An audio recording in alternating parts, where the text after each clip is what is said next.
Next topic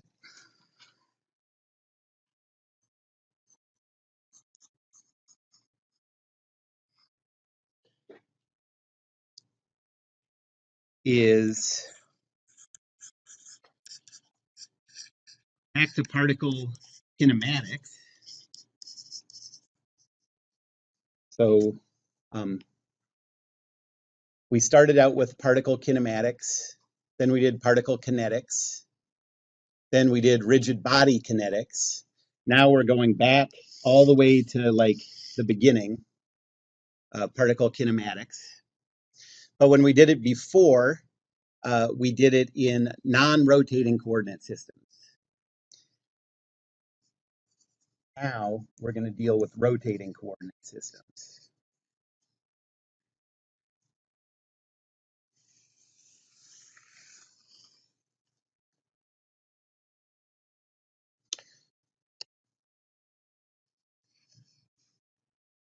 So we already covered this, already did this in a non-rotating coordinate system. But there are a lot of times where it's helpful or necessary to use a rotating coordinate system, and it complicates things a lot. So I want to first just sort of explain mathematically a little bit and intuitively where the problems come from, where the difficulties come from with this. So first of all, the laws of classical physics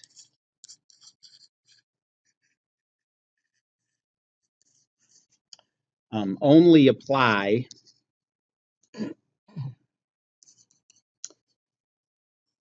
in inertial coordinate systems.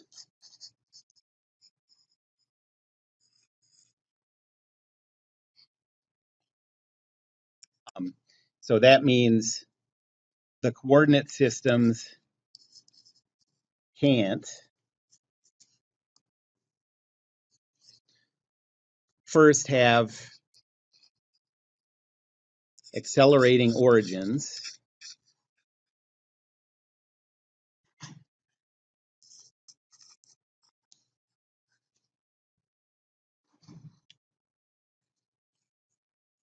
or second have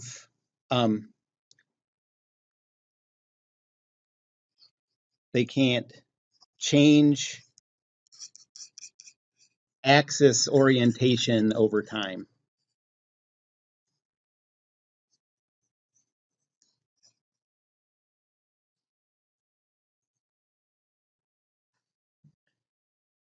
So that's rotation of the coordinate system.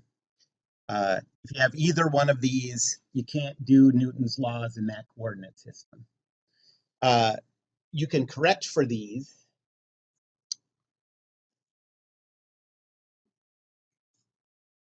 If you have an accelerating origin, the way you correct for it is you use the relative motion equations.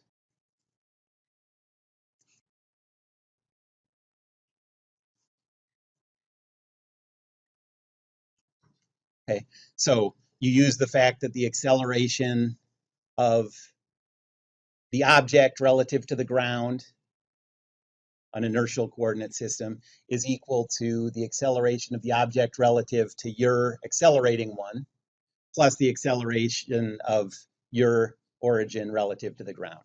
And so this one's pretty easy. Okay.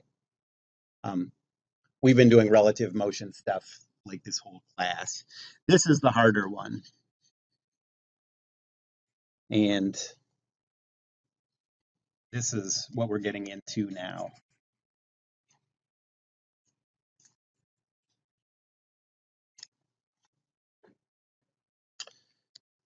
Okay, so I'm going to try to illustrate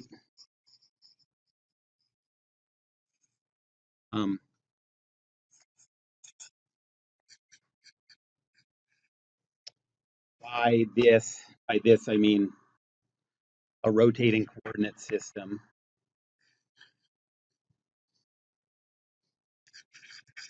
So why does a rotating coordinate system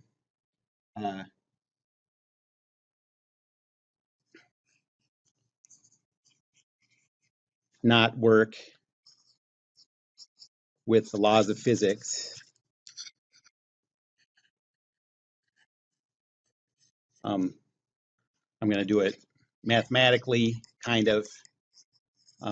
Just we'll identify where the problem is, and also just intuitively.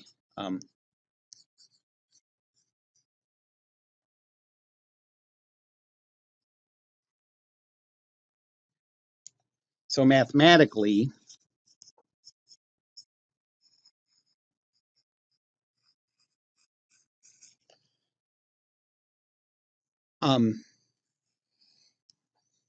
problem comes about when you take time derivatives in your coordinate system.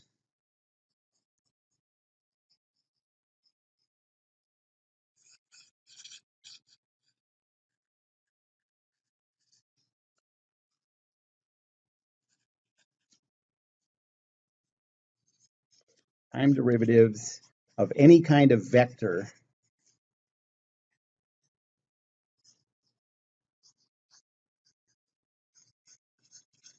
in your coordinate system. So remember, in a non-rotating coordinate system, the simpler case,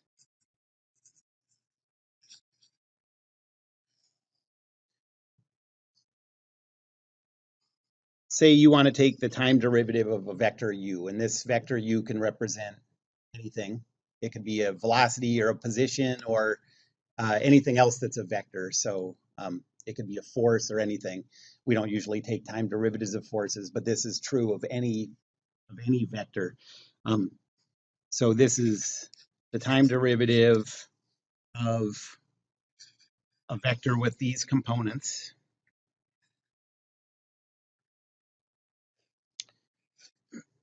And in a non-rotating coordinate system, how do you take that time derivative? So what's this equal to? This was like the first week or something. We went through some stuff like this. Yeah, it's just the derivatives of the individual components.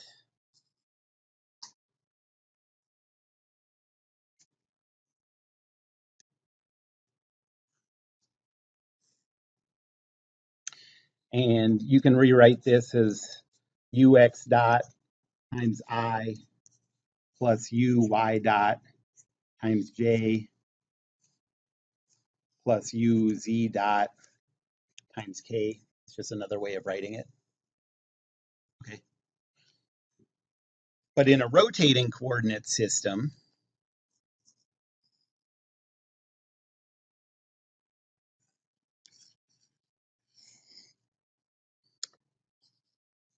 if you take the time derivative of this vector, I'm going to think of it as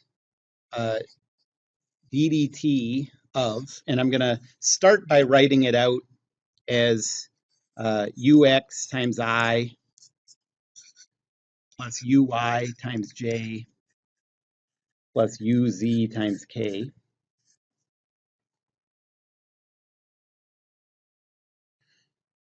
And if you take the time derivatives, you get ux dot times I, but then you have to use the product rule.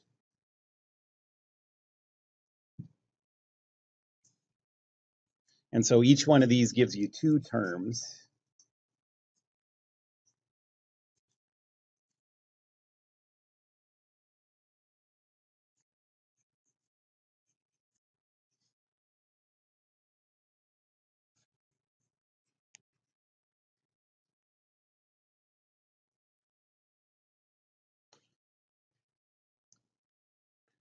And if I separate this out, I can write this as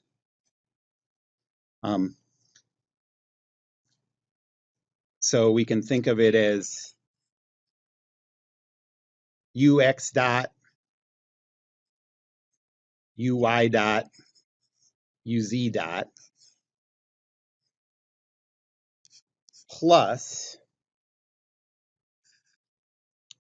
ux times I dot, plus uy times j dot, plus uz times k dot.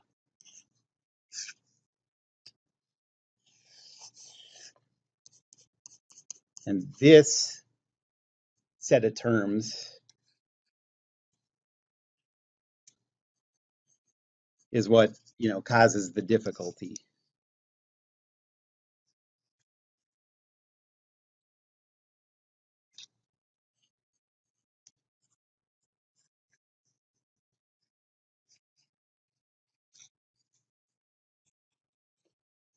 Because what are those things? I dot, J dot, and K dot, like how are we going to represent those in terms of values that we're given in a problem? Okay. All right, so let me just kind of help you kind of get your bearings on this. So notice whether you're in a rotating coordinate system or not, you're doing the same thing when you take a time derivative. Okay. You start out with this thing, these components times the unit vectors in the direction of the axes. And derivatives always require the product rule. So you get this whether the coordinate system is rotating or not. It's just the issue that if the coordinate system is not rotating, then I, J, and K aren't changing in time. And so these extra terms go away. These things are equal to 0 in a non-rotating coordinate system. Okay. When the coordinate system's rotating, these aren't 0. And so we're going to have to deal with it. That's the difficulty. Yep. Yeah, well, we're going to see that you can represent it in terms of the angular velocity of the coordinate system compared to the reference, the ground coordinate system. And that's going to be like the big result that'll let us do all the rest of the stuff. That's the result that everything will be derived from. But when you first glance at it, you just have no idea how to deal with that. So, any other questions?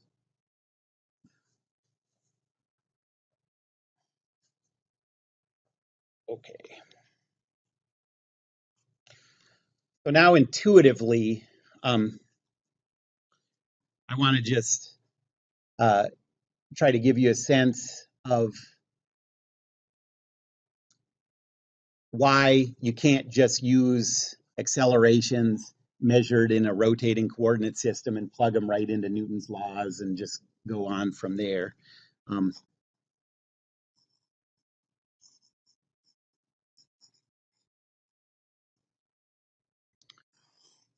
So why don't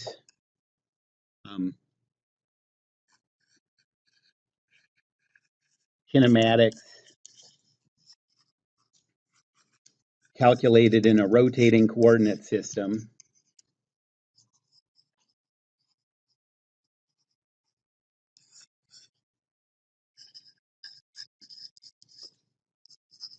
work in the laws of physics?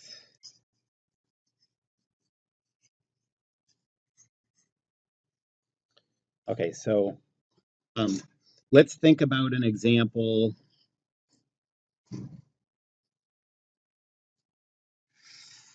I hope I didn't already give this whole example earlier. I get so excited when I think of it in the first week of class. Sometimes I draw it, but if you didn't understand what I was talking about the first time, here's a second. Okay, so here's an astronaut in training, future astronaut, hoping to be a future astronaut.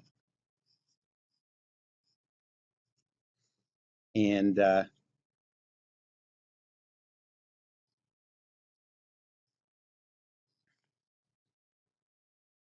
he's doing this thing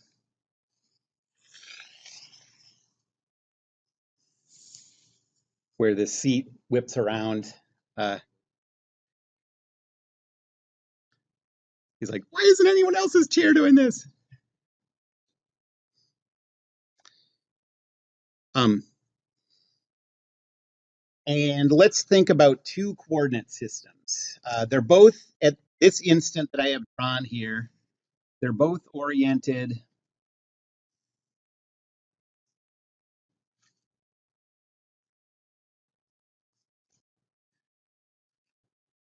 like this, okay? But we're going to consider two coordinate systems.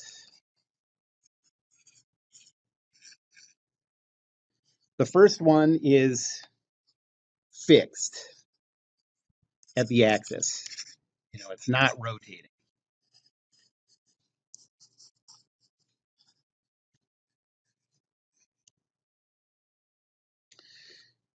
The second one is rotating with the arm.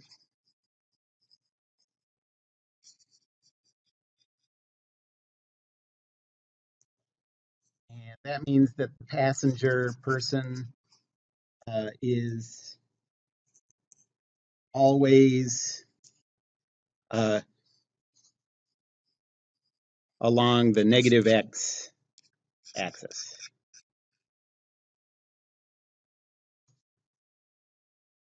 So in the first coordinate system, just at the instant we're considering, the person just happens to be in the direction of the negative x. The second one, that's moving with the arm, and so at any instant, um, the person's position is the length of that arm in the negative x direction. Okay.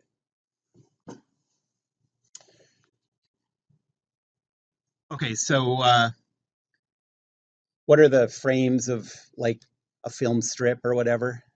Frame, are they called frames? Okay, so 3 consecutive film frames. Uh, so for coordinate system 1, I'm going to do first. Those are frames. Okay, in coordinate system 1, what do these film frames look like? So this is the one where it's not rotating.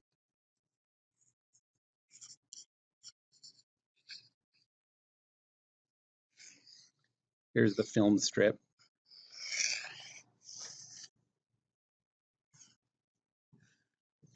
Okay, in the first frame,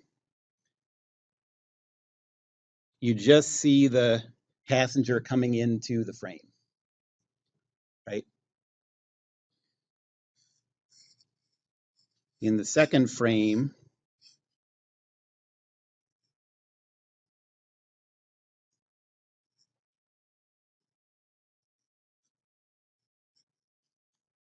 um, the person's right in the middle of the frame. And then in the third frame, the person's just leaving the frame, right? Um,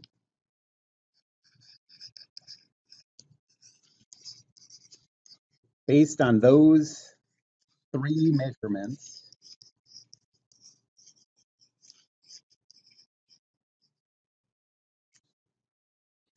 you can calculate a non-zero acceleration.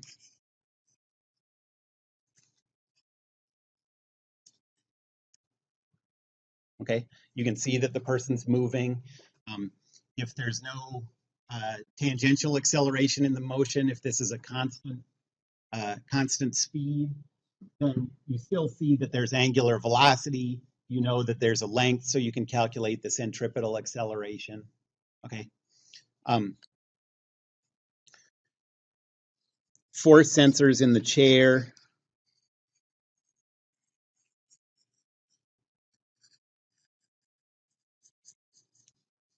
Measure non-zero forces.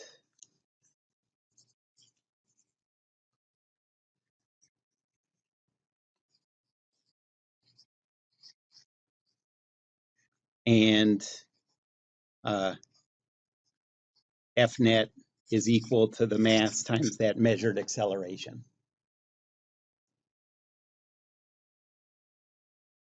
Okay. In coordinate system 2, this is the rotating coordinate system.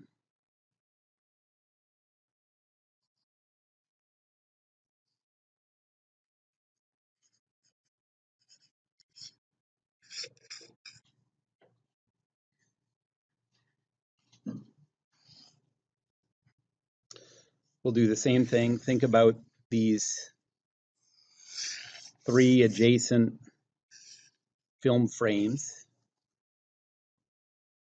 At the first instant, what does the camera see? Yeah, right. That's the key thing, is that that camera is aimed at the passenger.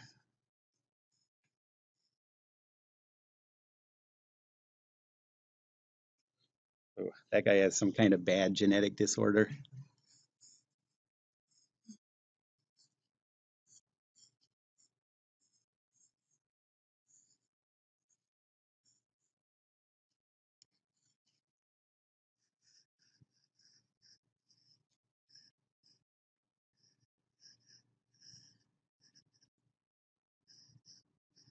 Okay, so position vector, the measured position vector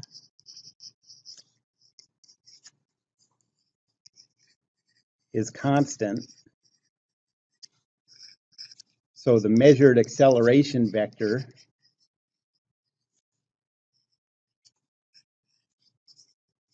is 0.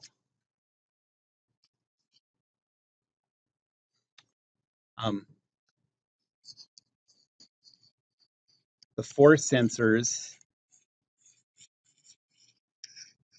still measure forces.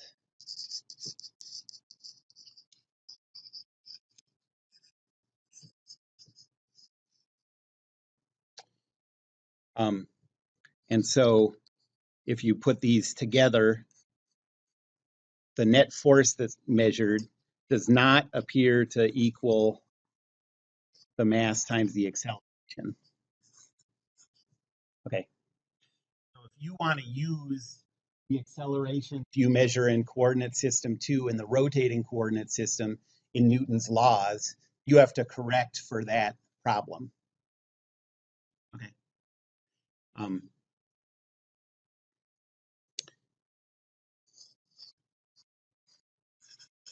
So to use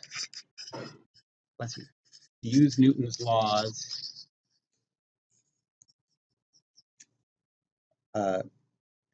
with measurements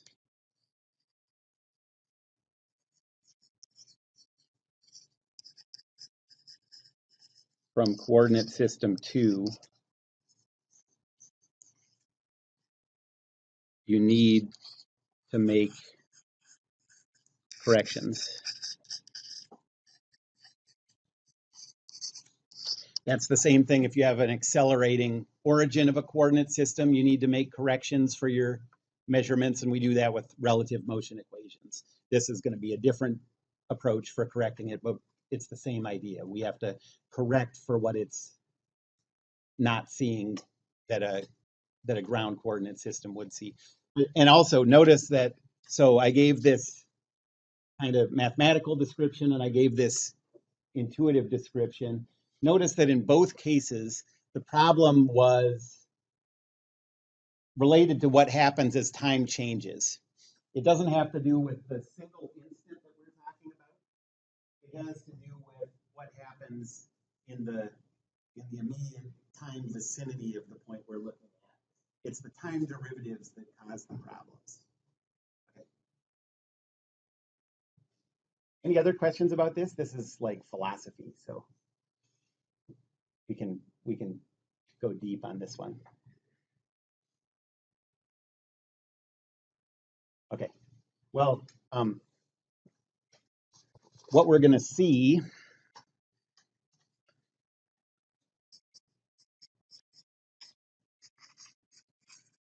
result.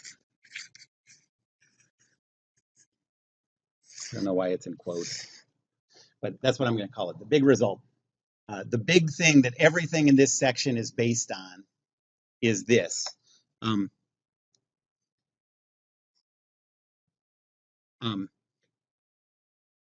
if a vector is, let's say this vector, we'll call this vector u. So if a vector u is expressed in a coordinate system that's rotating with angular velocity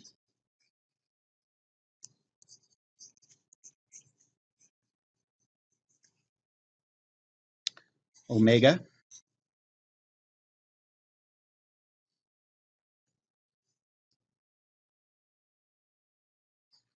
then the time derivative of the vector u is equal to the time derivatives of the components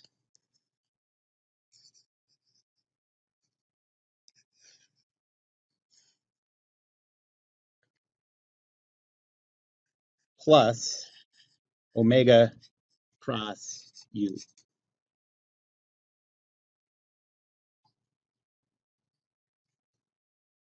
Yep. No, not necessarily. This, we can do this in 3D. The So we can go back into a full 3D spatial calculation of this stuff. It was only rigid body kinetics that we couldn't do outside of a single plane. So now we're back to sort of full freedom. And I'm going to write this two different ways. Each way is a useful way to think about it at different times. This is one. Equivalently,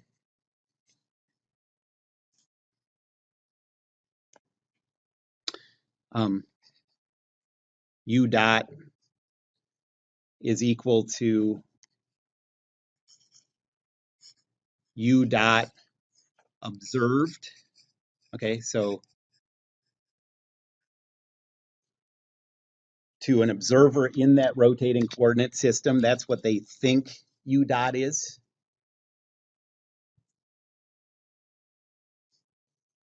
Plus this correction.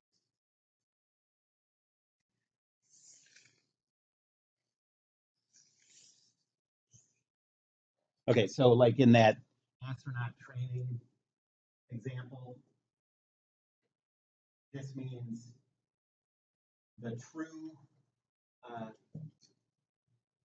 velocity of that person, of the passenger, that's the time derivative of the position, is the observed time derivative of the position, which is 0 because the observed position stays the same the whole time, plus this correction. Okay. Any questions about that? I'll give sort of give you a little bit of a understanding of where that comes from, and then we'll start applying that to other things. So to calculate, like, what's the true velocity of an object in a rotating coordinate system? Well, we'll get that from applying this to the position vector. What's the true acceleration vector? We'll get that from applying this to the velocity vector that we had just